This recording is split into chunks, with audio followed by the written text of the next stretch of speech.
Bonjour Céline, Bonjour Maya. je suis ravie d'être avec toi aujourd'hui pour qu'on parle de yoga ensemble. Donc toi tu es professeur de yoga, professeur de Hatha Yoga traditionnel plus spécifiquement.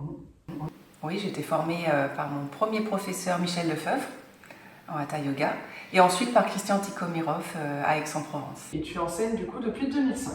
Oui, c'est ça. Et tu as monté ta propre école de yoga, l'école de yoga Shakti, donc qui se trouve au Pradé. Moi j'aimerais beaucoup que tu me parles de ce projet, de ce que tu proposes dans cette école et un peu de la naissance de ce lieu et de ce yoga. Eh bien, j'ai donné des cours de yoga pendant plusieurs années dans des salles à droite à gauche, c'était les débuts. Et puis j'ai voulu développer mes cours, avoir un lieu en fait pour les cours, pour donner des ateliers, même des formations. Et du coup, j'ai trouvé ce lieu il y a 10 ans. Donc l'école Shakti existe depuis juin 2015. Super, c'est génial. Et ça fait 2 ans qu'on est au Pradé. Ce que je connais, il existe plein de formes de yoga différentes qui sont de plus en plus en vogue en France et dans nos pays occidentaux. Moi, ce que j'aimerais savoir, c'est qu'est-ce que le Hatha Yoga apporte en particulier aux gens qui le pratiquent? Alors oui, il existe plein de formes de yoga différents. Du yoga qui est parfois dynamique, très enchaîné, un peu gymnique, plus dans le corps. Les Hatha Yogis, en fait, sont une spécificité de yoga traditionnel. C'est du Hatha Yoga traditionnel aussi, mais qui vient vraiment des origines.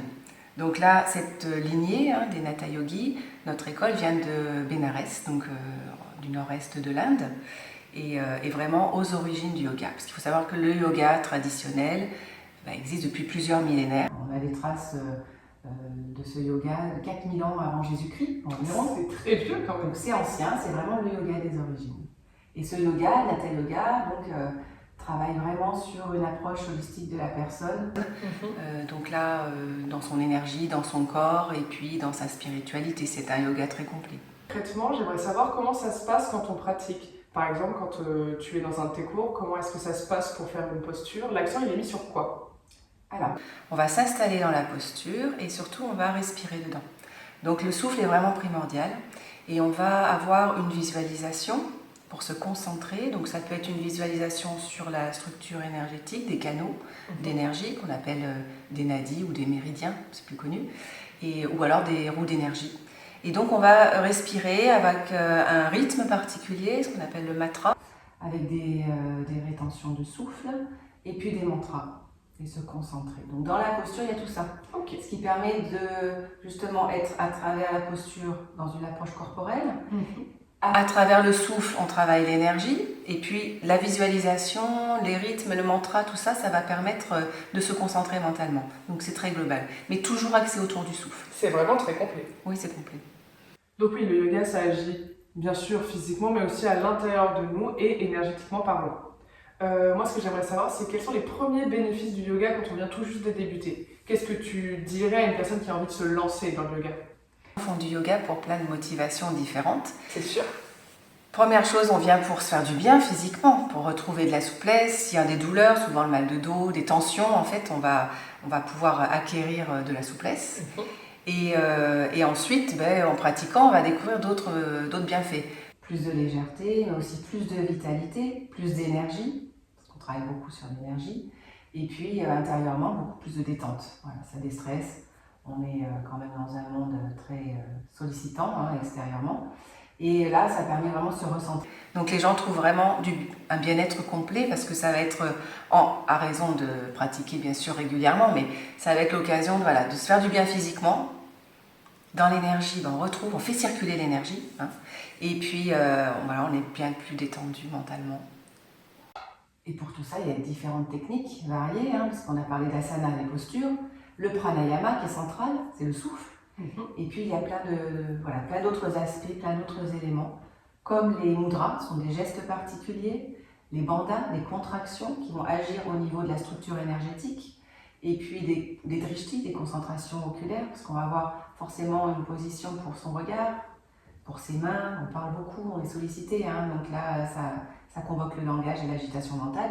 Donc on essaie de trouver des outils, il y a vraiment des outils spécifiques qui vont permettre de rendre notre structure énergétique beaucoup plus hermétique. Et donc l'énergie, elle profite davantage, on en profite davantage. C'est riche et complet. Et comment se passent tes cours et quel type de cours tu proposes aussi dans ton école de yoga? Alors on propose différents cours, il y a des cours de Hatha Yoga, des cours de Yoga Nidra, donc là c'est le yoga du sommeil conscient, et des cours de méditation, donc là on est plus dans l'immobilité.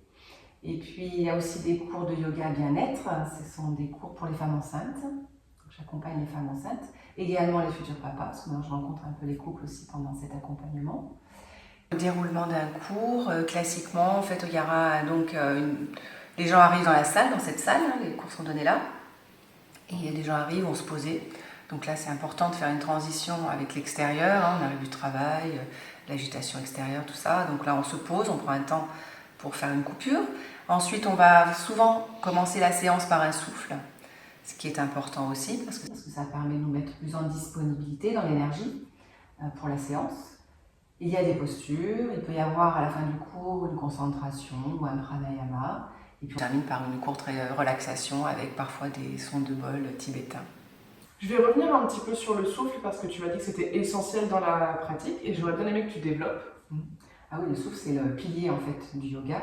Donc on est beaucoup sur la respiration, ce que l'on fait au départ surtout, on insiste beaucoup sur le fait de retrouver une respiration naturelle, donc une respiration qui est ventrale. Souvent avec l'agitation, le stress, voilà, la vie qui est assez speed, hein, on respire mal et la respiration est haute et courte. Donc c'est très mauvais puisqu'on respire mal, le diaphragme fonctionne à l'envers, enfin bon. Donc on respire dans les cours avec le ventre. Et c'est important de dire aux gens, retrouvez votre respiration ventrale. Ensuite, elle peut être optimisée, hein, plus thoracique, plus claviculaire, plus complète. En tout cas, on retrouve ça. On optimise le souffle parce que c'est important de bien respirer. Bien respirer, c'est bien vivre. Le prana qui est dans l'air, du coup, on en profite davantage. Et donc ça, c'est vraiment le centre. Ce qui fait qu'on va respirer ensuite avec des rythmes, j'en ai parlé un petit peu tout à l'heure. Il y a des rétentions poumons pleins, des rétentions poumons vides, voilà, où parfois des souffles, on va vers les deux, hein, rétention. Ce qui permet vraiment de faire circuler ce prana et cette énergie, de solliciter notre énergie intérieure. Et au départ, on a plus une respiration, on va dire, pneumatique. Et au fil des séances, en fait, on va trouver un souffle qui va être plus subtil et plus énergétique. Le souffle, c'est vital, effectivement. En dehors de tes cours, je sais que tu proposes autre chose, des ateliers par exemple. Alors il y a des ateliers tout au long de l'année où là on va développer des thèmes un peu plus en profondeur, des thèmes différents, ça peut être sur le souffle, là j'ai fait un atelier sur le souffle en début d'année, sur les mantras, sur les saisons, sur les yantras, et cette année on met l'accent sur le yoga thérapeutique par exemple. Internet que tu proposais aussi des formations, il y en a une pour devenir professeur de yoga et une de yoga nidra. Oui, deux formations. Une formation pour être professeur de yoga. Cette formation dure 4 ans et elle est validée par un diplôme de la Fédération française des écoles de yoga. Donc il y a la formation qui est en cours et cette formation en fait c'est plus une formation personnelle au départ parce qu'en fait on va approfondir beaucoup dans cette formation des choses qu'on ne peut pas faire en cours, hein, on n'a pas assez de temps, mais des aspects concernant la philosophie, la métaphysique du yoga et puis beaucoup de pratiques qui sont approfondies. Yoga Nidra, donc là on a commencé cette année, en février, c'est le yoga du sommeil conscient. C'est un yoga vraiment d'introspection, de voyage intérieur et qui permet vraiment de se découvrir, de savoir qui on est, mais à travers cet état entre deux, parce qu'on dit yoga du sommeil, mais on ne dort pas, attention.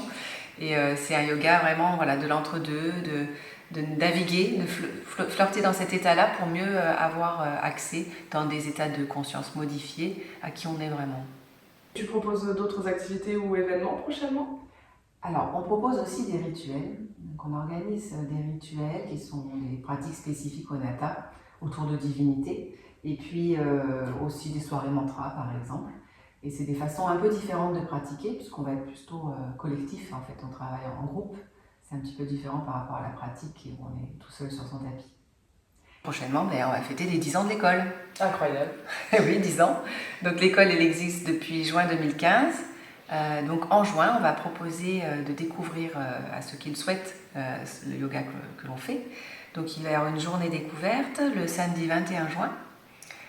Je propose aux gens de se rencontrer, de présenter l'école ici, dans cet espace. Et puis je proposais un cours de Hatha Yoga en fin de matinée, suivi d'un cours de Yoga Nidra. Comme ça, les gens peuvent découvrir les différents yogas. Et l'après-midi, pareil, un cours de Hatha Yoga et puis un cours de méditation. Et en plus de ça, c'est la journée internationale du yoga ce jour-là, donc tu vas pouvoir combiner les deux dans un même événement. Et moi, je peux déjà vous donner le programme complet de cette journée-là à l'école de Yoga Shakti. Donc à 10h, tu vas pouvoir accueillir tous les participants à l'intérieur de ton école et leur présenter les lieux. À 10h30, il y aura un cours de Hatha Yoga, ensuite à midi un cours de Yoga Nidra. Ça reprendra après à 14h avec encore un cours de Hatha Yoga et pour finir à 15h30 une méditation tous ensemble. Voilà. Et ne pas oublier que c'est gratuit. Simplement, il faut s'inscrire parce qu'il y aura un nombre quand même limité de places.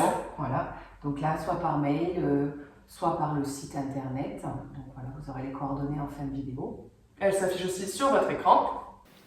Et cette découverte, elle permet de se faire une petite idée, un petit avant-goût de comment ça va se passer avant de s'inscrire à la rentrée pour septembre. Oui, bien sûr. Et puis en septembre, on refera une journée porte ouverte.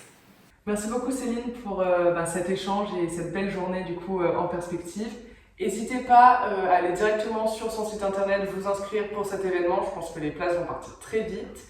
N'hésitez pas non plus à aller voir son site internet pour voir toutes les infos et tous les cours encore une fois qu'elle propose. Je te remercie et je te dis à très bientôt. Merci Marianne. Merci beaucoup. À bientôt.